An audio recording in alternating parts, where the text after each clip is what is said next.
Saloperie de guerre en Ukraine. Aujourd'hui, nous sommes le 15 avril 2022.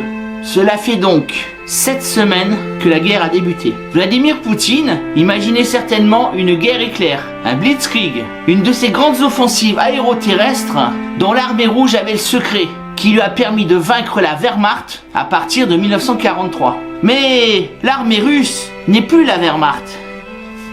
Ce que vous voyez ici, SSSR, avec la faucille et le marteau, n'existe plus. Alors je ne sais pas si Vladimir Poutine a des rêves de grandeur et qu'il veut reconstituer l'Empire russe, mais en tout cas, c'est mal barré.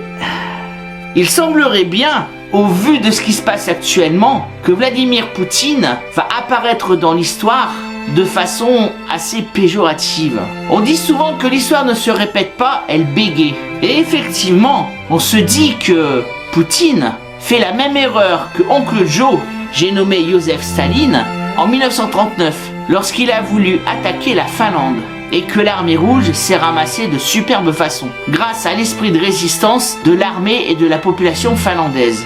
Il semble aujourd'hui que l'Ukraine fasse de même. À un bémol près néanmoins, c'est que l'Ukraine bénéficie d'une aide internationale, une aide de l'OTAN et surtout des États-Unis, sans laquelle elle ne pourrait résister très longtemps au rouleau compresseur russe.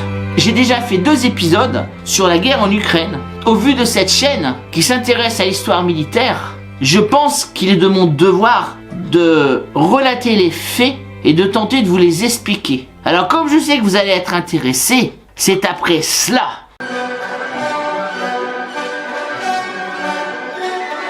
Salutations compagnons et compagnonnettes, je suis Baillant Taillefer, forgeron médiéviste et historien à ses heures ou le contraire. Et bien nous revoici donc pour la 3e partie de la guerre en Ukraine. En France on ne parle que de cela, à part depuis quelques jours où il semble que la campagne électorale intéresse à nouveau les journalistes. Nous voici donc à la 7e semaine de cette guerre. Je vous l'avais bien dit que 70 ans de paix c'était trop pour l'Europe.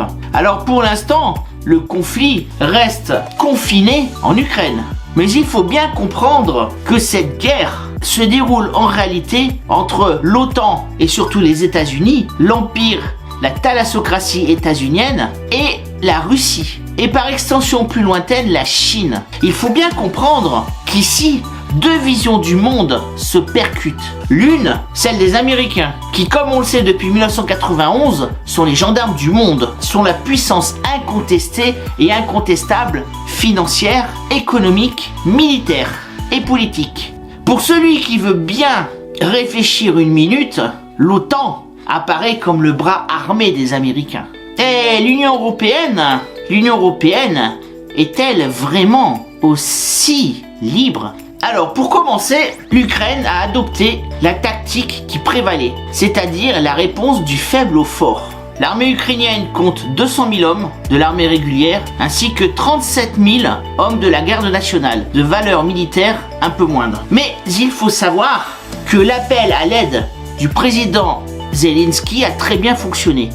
Une espèce de brigade internationale, comme celle que nous avions vue en Espagne pendant la guerre civile en 1936, a fonctionné. Mi-mars, on estime qu'environ 12 000 volontaires venus de tous les pays du monde sont arrivés pour aider l'armée ukrainienne. Alors, même si certains sont de valeur militaire moindre, néanmoins l'effet psychologique est énorme. Cet afflux de volontaires est extrêmement bon pour le moral de l'armée ukrainienne. D'autre part, il est à penser, alors là je pose des guillemets et j'utiliserai le conditionnel, il se pourrait fort que parmi ces volontaires civils qui ont une expérience militaire plus ou moins importante se glissent des forces spéciales de pays tels que les USA, le Canada, l'Angleterre, la France, point d'interrogation, et il y a également bien sûr des mercenaires. Parce qu'évidemment, on parle toujours des mercenaires du groupe Wagner, côté russe. Mais il faudrait aussi parler des mercenaires américains du groupe Academy. Academy qui s'appelait autrefois pendant la guerre en Irak, Blackwater. Alors évidemment, ces volontaires issus de forces spéciales et du mercenariat sont extrêmement efficaces. Ce sont des forces d'élite, mais qui agissent à titre individuel. De l'autre côté, les Russes ont massé 200 000 hommes autour de l'Ukraine et 160 000 sont entrés en action, ont pénétré dans le pays. l'armée compte un nombre assez important de conscrits. Alors évidemment, ces conscrits assurent la logistique et sont à l'arrière de l'armée. C'est-à-dire que les divisions blindées qui vont directement au front sont des divisions très professionnelles et aguerries. Le problème, c'est que les lignes de communication des Russes sont tellement allongées, par exemple au niveau de Kiev, que ces soldats sont attaqués par des groupes extrêmement mobiles de soldats ukrainiens disposant de missiles. Entre la frontière de la Biélorussie jusqu'à la banlieue nord de Kiev, on a compté par image satellite une colonne de 64 km de véhicules blindés russes, allant des chars T-90 jusqu'aux simples camions. On y a compté plus de 2000 véhicules blindés. Alors évidemment, il est très simple pour des équipes mobiles de former des guet-apens au niveau des zones de marée, des zones de forêt ou simplement dans les zones urbaines et de détruire ces blindés. C'est pourquoi on voit énormément de blindés russes qui ont été détruits. Et malheureusement, ces conscrits russes n'ont pas vraiment envie de se battre. À cela, plusieurs raisons. D'abord, ce ne sont pas des professionnels. Vladimir Poutine avait promis que les contingents militaires ne compteraient que des professionnels. Et d'autre part, les Russes pensaient être accueillis comme une armée de libération.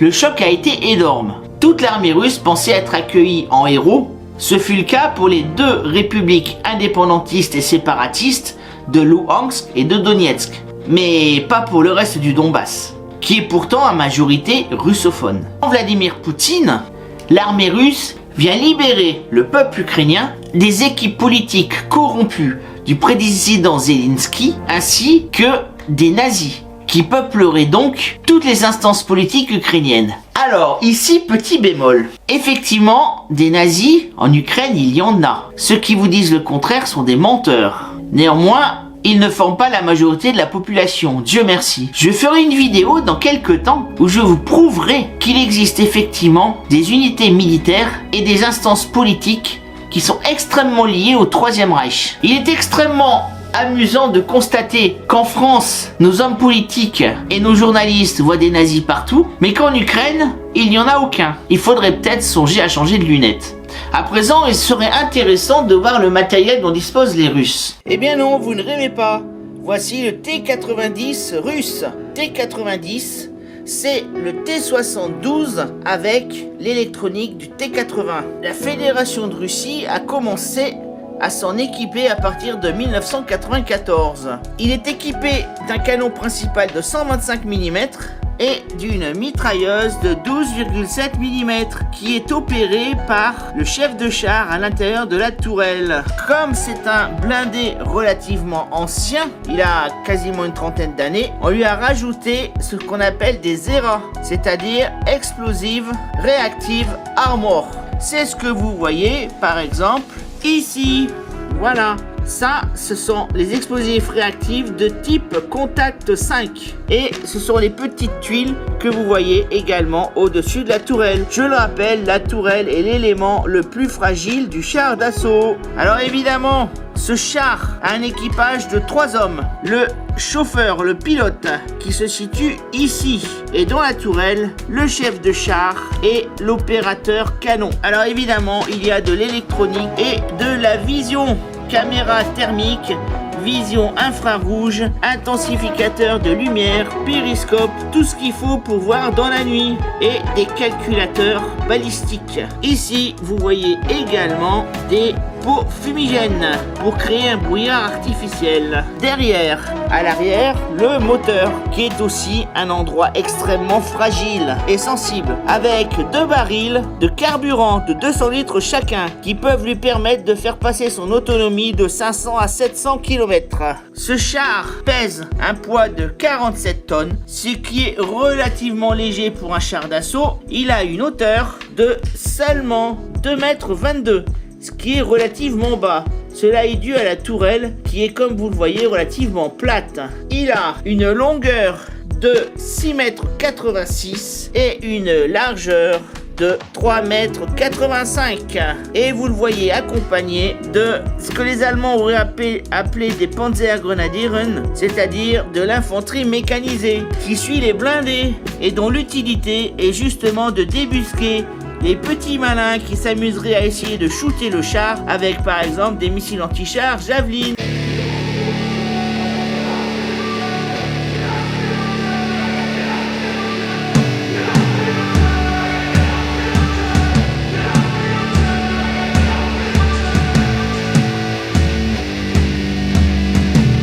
Je vous ferai une carte où je vous montrerai les corps d'armée russes qui sont impliqués dans le combat. Il faut savoir que ce que les Russes appellent une armée est en réalité, chez nous, selon les normes occidentales, simplement un corps d'armée. Un corps d'armée, c'est un ensemble de 3 à 5, 6 divisions. Ça peut rassembler entre 30 000 et 50 000 hommes. En l'occurrence, des armées russes qui interviennent en Ukraine, 2 sont au nord, 2 à l'est et 2 au sud.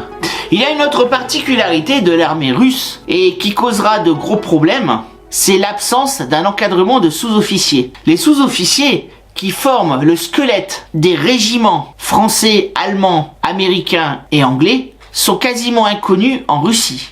Les sous-officiers ne sont présents que dans les unités d'élite. Il n'y a quasiment rien entre l'officier et le soldat de base. Aussi, l'armée russe souffre d'une absence d'expérience et de continuité au niveau de son efficacité militaire sur le terrain. Il y a aussi un facteur que l'armée russe aurait dû prendre en compte parce que ce facteur a énormément gêné la Wehrmacht dans les années 1942 à 1943. C'est la Rasputitsa. C'est la boue gluante qui est issue du dégel. Alors évidemment, plutôt que laisser son char de 50 à 60 tonnes se faire enliser jusqu'au haut des chenilles, les Russes préfèrent utiliser les voies, les routes, autoroutes et simples chemins de terre. Malheureusement pour eux, ils deviennent la cible des groupes mobiles de partisans ukrainiens.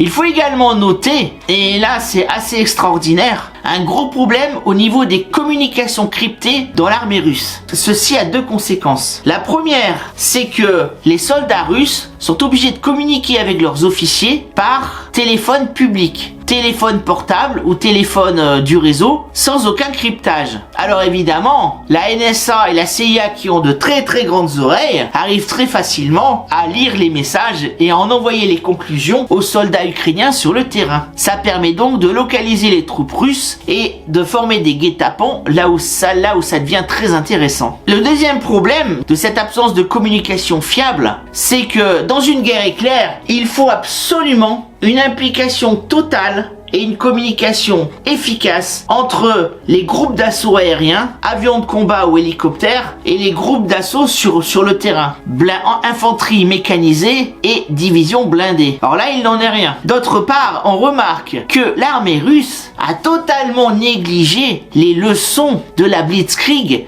développée par l'ancienne armée rouge. Alors là, j'avoue que je suis un peu décontenancé par toutes ces lacunes et par toutes ces erreurs qui se révèlent être des fautes majeures. On comprend à ce moment-là pourquoi les Russes sont obligés de reculer à partir de la fin du mois de mars. On y reviendra. Au niveau de la motivation du soldat russe, faut comprendre que ils n'ont aucune envie ni aucun intérêt à aller se battre contre les Ukrainiens. D'abord, l'Ukraine est un peuple frère de la Russie. Faut pas oublier que Kiev, c'est le berceau de la Russie médiévale. Les princes de Kiev ont donné les princes russes, qui ont formé la grande nation russe. Il y a énormément de liens familiaux entre les Russes et les Ukrainiens. Et d'autre part, les deux peuples ont quasiment la même langue et la même religion. Ils sont tous orthodoxes. Alors évidemment, quand les soldats, artilleurs, tankistes ou aviateurs bombardent les villes, ils bombardent des églises orthodoxes. Et on comprend que pour des peuples qui n'ont pas négligé leur patrimoine spirituel, cela peut poser quelques problèmes. Alors, il faut ici encore voir une chose, parmi les lacunes de l'armée russe, c'est que l'armée russe a lutté durant les 6 dernières années en Syrie contre les djihadistes. Alors ceux-ci avaient une valeur guerrière plus ou moins efficace, mais surtout, ils étaient extrêmement peu armés avec des missiles anti-chars efficaces et des missiles sol-air du type Stinger.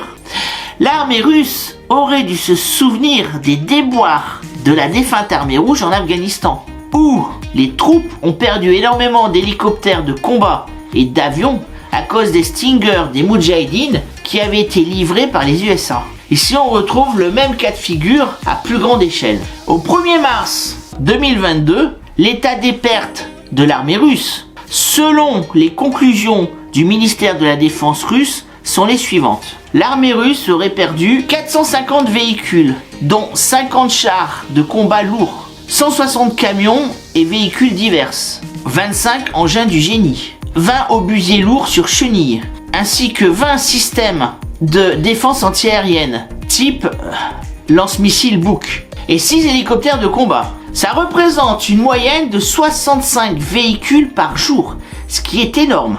Les Russes déclarent aussi avoir perdu environ 500 soldats tués. À noter que le 1er avril 2022, soit un mois après, les Russes ont perdu environ un peu moins de 1500 véhicules de combat, dont 430 chars lourds. Ils ont également perdu 23 hélicoptères de combat et à peu près une trentaine d'avions, ce qui est considérable.